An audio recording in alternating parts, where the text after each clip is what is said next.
A segunda lei de Mendel, também conhecida como a lei da segregação independente, descreve como os traços hereditários são transmitidos de uma geração para outra. Essa lei é uma das leis fundamentais da genética e foi formulada pelo monge cientista Gregor Mendel no século XIX, com base em seus estudos com ervilhas. A segunda lei de Mendel afirma que os alelos de diferentes genes se separam, durante a formação dos gametas, células reprodutivas, de modo que cada gameta recebe apenas um alelo de cada gene. Além disso, os alelos segregam independentemente uns dos outros, ou seja, a segregação de um par de alelos em um gene não afeta a segregação de outro par de alelos em um gene diferente. Isso significa que, durante a formação dos gametas, os alelos de diferentes genes são distribuídos de forma aleatória e independente. Isso resulta na criação de diferentes combinações genéticas nos descendentes, aumentando a variabilidade genética. A segunda lei de Mendel é uma extensão da primeira lei de Mendel, conhecida como lei da segregação, que descreve a segregação dos alelos de um único gene.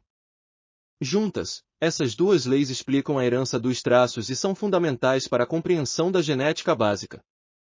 A segunda lei de Mendel diz que os traços hereditários, como a cor dos olhos ou altura, são transmitidos dos pais para os filhos de uma maneira específica. Quando os pais têm filhos, eles passam certas características para eles através de pequenas unidades chamadas genes. A segunda lei de Mendel explica que esses genes se separam e se combinam de forma aleatória durante a formação dos gametas, que são as células reprodutivas. Os gametas são os óvulos nas mulheres e os espermatozoides nos homens. Durante a formação dos gametas, os genes se separam em diferentes combinações. Isso significa que cada gameta recebe apenas um dos dois genes que uma pessoa tem para cada característica.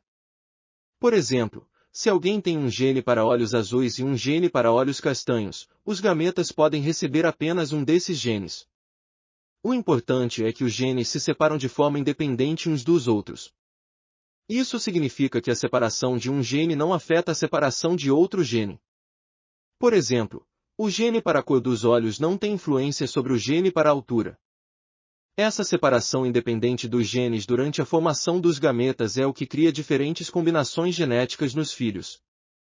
É por isso que os filhos podem ter características diferentes dos pais ou dos irmãos.